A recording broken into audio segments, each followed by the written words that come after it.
Alors, cher Kétia, on te retrouve au Salon du Livre de Paris. Alors, moi, je viens d'acheter tes deux dernières parutions.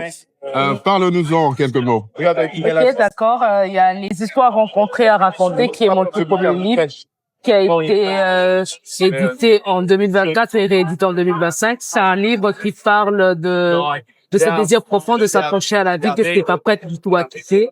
Et ici, je parle vraiment de la manière dont j'ai vécu ma maladie, étant donné que je suis atteint du nanisme dû à une carence en phosphate.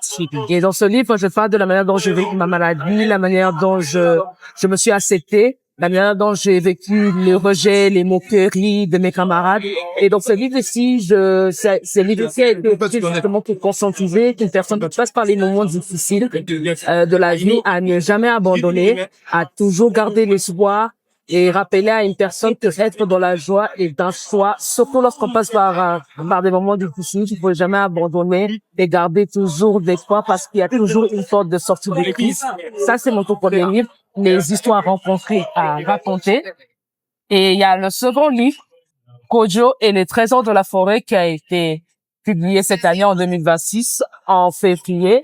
Et ce livre, c'est un livre jeunesse, c'est un conte jeunesse qui a été écrit pour les jeunes, pour pour donner l'enseignement aux jeunes, en fait, à comprendre les valeurs de la vie, comprendre qu'est-ce que la cupidité, qu'est-ce que l'égoïsme, qu'est-ce que la charité, qu'est-ce que le désintéressement, qu'est-ce que l'amitié, et leur permettre de comprendre vraiment qu'est-ce que le bien et le mal, et leur ramener à faire le bon choix dans la vie, pour avoir une très bonne relation avec tout le monde. Donc ça permet vraiment aux jeunes de comprendre les vraies valeurs. Donc c'est de penser à l'autre. Donc c'est ça. Aujourd'hui, les trésors de la forêt, c'est un livre jeunesse.